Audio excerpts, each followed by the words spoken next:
Hello, everybody. This is Ty with the Equipod podcast, brought to you by Boat Pharma USA. I have a very special guest with me, Dr. Juan Samper. If you've ever heard of semen sexting, this is the guy to go to. He's the in-house expert. Dr. Samper, can you introduce yourself and just kind of give a little background of where you're coming from and what you do? Yeah, thanks, Ty. Thanks for the invitation. I'm a equine veterinarian. Have been equine veterinarian with a special interest in stallion reproduction for the past almost 40 years. And I've had the fortune of working with Sexing Technologies. That is the company that first acquired the technology and the patents to be able to separate sperm into X or female sperm and Y male sperm. So here we are. They've charged me of trying to introduce this technology into the equine market, and I have been very fortunate that for the past almost 4 years I've had a foot in the laboratory at Texas A&M, where I served as a clinical professor as well as ST. So I served, as a bridge between the two organizations. ST doesn't have any horses, and M doesn't have any sorters. So I was able to sort of put together a plan that we, came up and developed a system where we could basically ship semen across the country to a central facility to be able to process and separate the sperm. So this technology new within the horse industry? Why would somebody look at sexing their horse?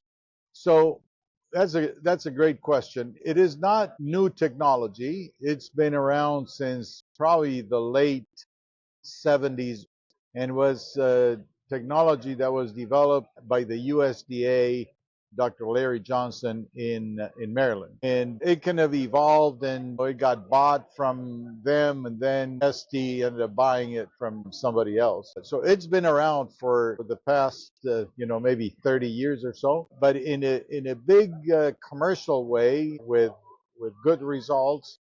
It has been probably the last 15 years or so in the bovine. In horses, it has not been very popular for several reasons. One is, of course, the stallion semen is not as hardy, if you will, as the bull semen. We did not have a sorters that were devoted to the stallions, so the research was lagging behind quite a bit. So now I think that the company is in a very different position. It is very interested and fully devoted to implementing this thing in the horse world. So now you said, why would people want to do this? There's a lot of reasons. I mean, people will have a predilection for a particular gender, if you will. I think that, I've been a breeder as well, and every time that you breed a mare, you're hoping for something specific. Now, the first thing that you hope for is to get a pregnancy. But the second thing is, I hope this is a filly, or I hope this is a colt. And, if it doesn't happen, well, it didn't happen. And, you just hope that it's got straight legs and it looks good and it's healthy and jumping around. But if you're really interested in having a specific gender, then you say, well, I didn't get my filly this time, but I'm going to go again. And with this technology, we're able to really, I wouldn't say guarantee with 100% accuracy, but at least 95% or better accuracy that what you are using is going to be a specific gender semen. Sure. So I think one of the aspects of sexting technologies is, you can go the traditional route, but if you don't get that sex that you want, you're not just losing out on money, you're losing out on time, Yes. right? So you're actually saving a lot of people time by doing the sexting technologies, right? Yeah. So what would be something that you would say to someone that is on the fence or has no idea that this is out there? What would you tell them if they're a little bit leery about doing this technology? Well, right now, what we have, Ty, is we have a product that we feel very comfortable commercializing, and that is sorting semen to do ICSI, so intracytoplasmic sperm injection. And that's what we are promoting right now because, any other thing, either frozen semen or cool semen shipping or any of that, those technologies are still under investigation. So we still have to do a lot of research to be able to really tell people or create realistic expectations. Right now, with the ICSI, we know what we get. We know that there is no difference or a very small difference between using conventional frozen semen and sexed frozen semen. We know that the embryos that we produced are, about the same, that the pregnancy rates are the same. So we're actually investing in doing a lot of research as well to come up with new products, if you will. Now, the one that we have right now that is at the top of my list is the reverse sorting. And reverse sorting means that we want to basically sex previously frozen semen or semen that had been previously frozen. So what we're trying to do is, look at all the variables, all the things that we can account for to be able to use that semen to sort it and use it as well, use it for ICSI as well. So you're telling me if I had a stud who's no longer alive, but I have his frozen semen, I could potentially say, I want a colt from that stallion, and you can do that through this reverse sorting. With a particular mare, absolutely. That is the intent. And we're hoping that we can do that here probably, before the season of 2026, we should be able to have something that we can offer. Wow, that is awesome. So I actually just interviewed Fleury, who has a really, really awesome ICSI program. Yeah. So did you see with the, rise in ICSI efficacy, if you will, also more people going to the sexting technology? Do you see a correlation there? Yeah, well, I think that there's a couple of things that come to mind when you when you make that comment. One is that if you have a mare that is a little bit of a problem to breed, then ICSI using the in vitro produced embryo is going to be a much cheaper way to do it because it doesn't the cash out front or the layout of cash initially might scare people and might make them think that it's a lot more expensive. But if you have to go 2, 3, 4 cycles in one mare, then it becomes a very reasonable thing with a very high chance of success. So, you mentioned Perla. Perla is, has a great laboratories and she is doing great work. She's being one of the people that have used our sex semen, quite extensively. She has, awesome results.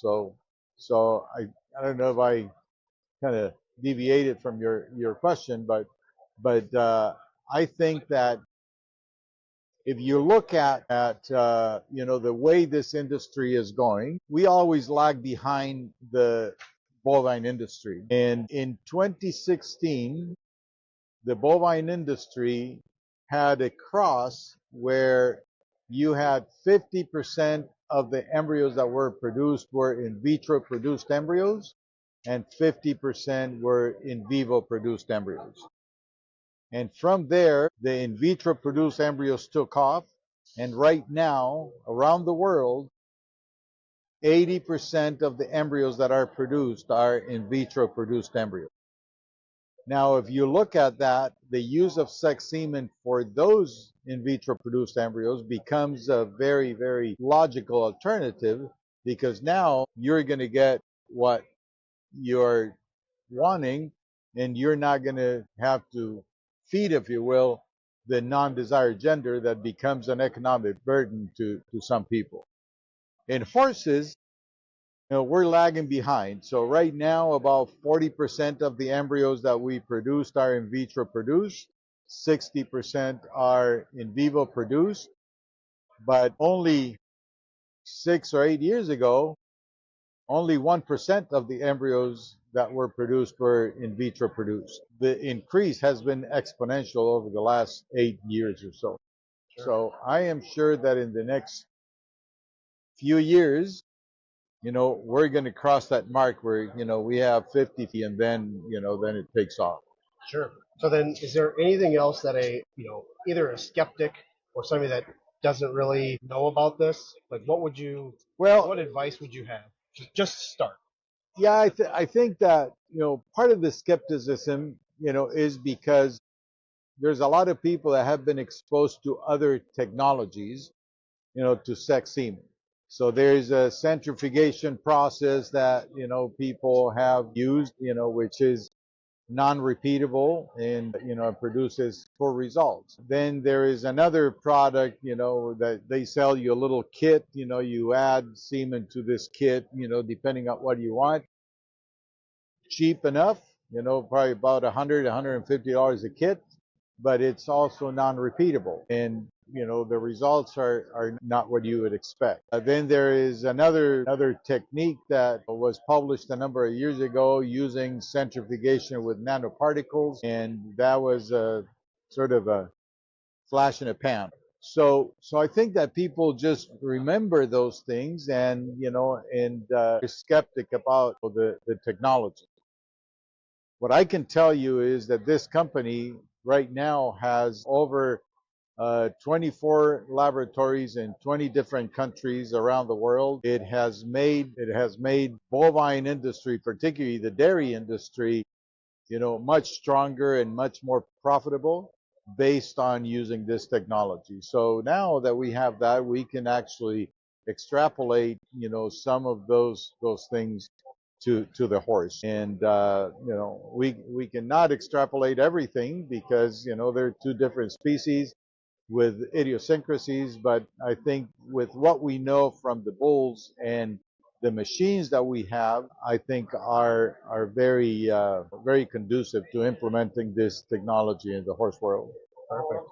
Well, thank you for your time. We're excited to see where this is going to go. Obviously, this is going to be really, really big news to a lot of people that haven't yet heard about it. Like you said, it's been around since the 70s, but exponential growth is what's been happening with sexing technologies and ICSI. So I'm going to link all of Dr. Samper's information, or at least his company. I don't know if he wants me to link his email and stuff, but if you have any questions, you can reach out to their company.